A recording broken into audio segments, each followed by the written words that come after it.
মৰমৰ ছাত্ৰ ছাত্ৰীসকল তোমালোকক আদৰণি জনাইছো জ্ঞান সাগৰ সলিউশনলৈ। আজি আমি আমাৰ আলোচনাত স্মাৰ্ট ক্লাছত বিশেষকৈ ভালকৈ আলোচনা কৰিম দশম শ্ৰেণীৰ ভূগোলৰ এটা অতি উল্লেখযোগ্য ধাৰণা আৰু হেতু বিষয়ে আমি পুনে পুনে স্ক্ৰিনত দিছো।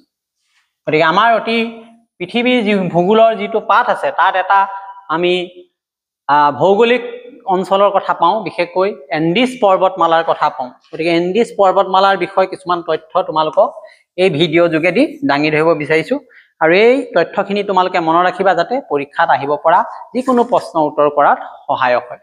এটা কি ক'ব লাগিব, এন্ডিছ পৰ্বতমালা হৈছে পৃথিৱীৰ সৰ্বাধিক দীঘল পৰ্বতমালা।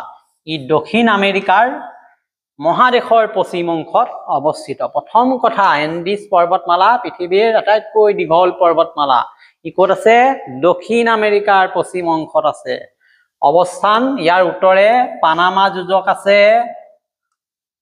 দক্ষিণে হৰ্ণ অন্তৰীপ আছে, তালৈকে ই বিস্তৃত হৈ আছে। ঠিক তেনেকে পৰ্বতমালাখনে সমান্তৰালভাৱে কি কৰিছে? উত্তৰ দক্ষিণ দিশত বিস্তাৰ লাভ কৰিছে।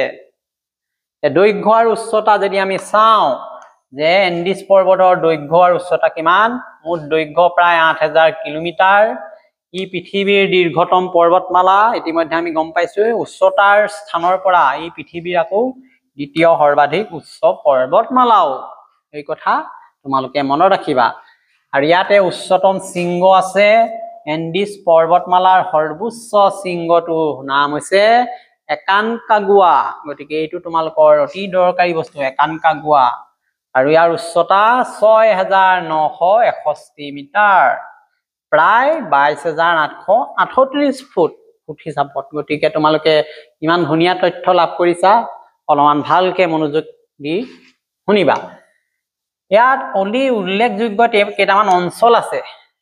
এন্ডিছ পৰ্বতমালাৰ একেবাৰে বৃষ্টিহীন এটা অঞ্চল আছে, তাক আটাকামা উষ্ণ মৰুভূমি হিচাপে জনা যায়। আটাকামা, এতিয়া আটাকামা মৰুভূমি বিশ্বৰ অন্যতম শুকান অঞ্চল হিচাপে পৰিচিত। এই কথাটো তোমালোকে জানিবলৈ চেষ্টা কৰিবা। গতিকে এই এন্ডিছ পৰ্বতমালাৰ কি গুৰুত্ব আছে এতিয়া আমি চাওঁ। ভূ-ভৌগোলিক দৃষ্টিৰে পৃথিৱীৰ ভূতাত্ত্বিক গঠন অধ্যয়ন কৰিবলৈ বিশেষ গুৰুত্বপূৰ্ণ ভূমিকা লৈছে। ঠিক তেনেকে জৈৱ বৈচিত্ৰ্যৰ ক্ষেত্ৰতো এন্ডিছ অঞ্চল বহু প্ৰকাৰৰ উদ্ভিদ আৰু প্ৰাণীৰ আৱাসস্থল হিচাপে পৰিগণিত হৈছে।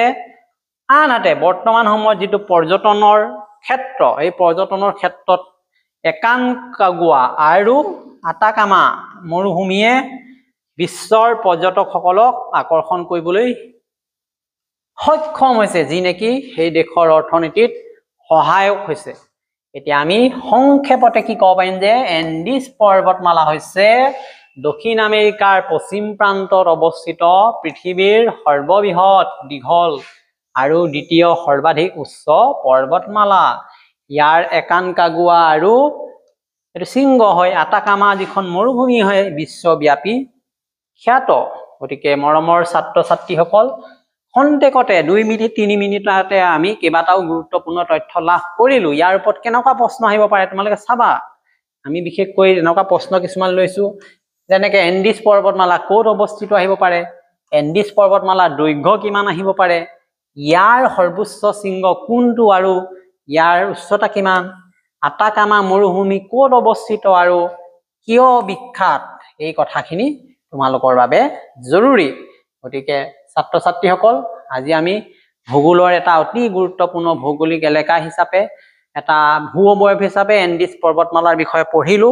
তোমালোকৰ এই তথ্যখিনি পৰীক্ষাৰ বাবে উপযোগী হোৱাৰ লগতে বিভিন্ন ক্ষেত্ৰত তোমালোকৰ এই তথ্যখিনি প্ৰয়োজন হ'ব। গতিকে তোমালোকে এই পেজখন ফ'ল' কৰিবলৈ নাপাহৰিবা। লগতে মোৰ যিটো ইউটিউব চেনেল আছে জ্ঞান সাগৰ সলিউশন, তোমালোকে নিশ্চয় ছাবস্ক্ৰাইব কৰি ল'বা, লগৰসমূহক শ্বেয়াৰ কৰিবা, কমেণ্ট কৰিবা। নতুন নতুন ভিডিঅ' চাই থাকিবলৈ পুনৰ তোমালোকে জ্ঞান সাগৰৰ সৈতে সংযুক্ত হৈ থাকিবা। ধন্যবাদ।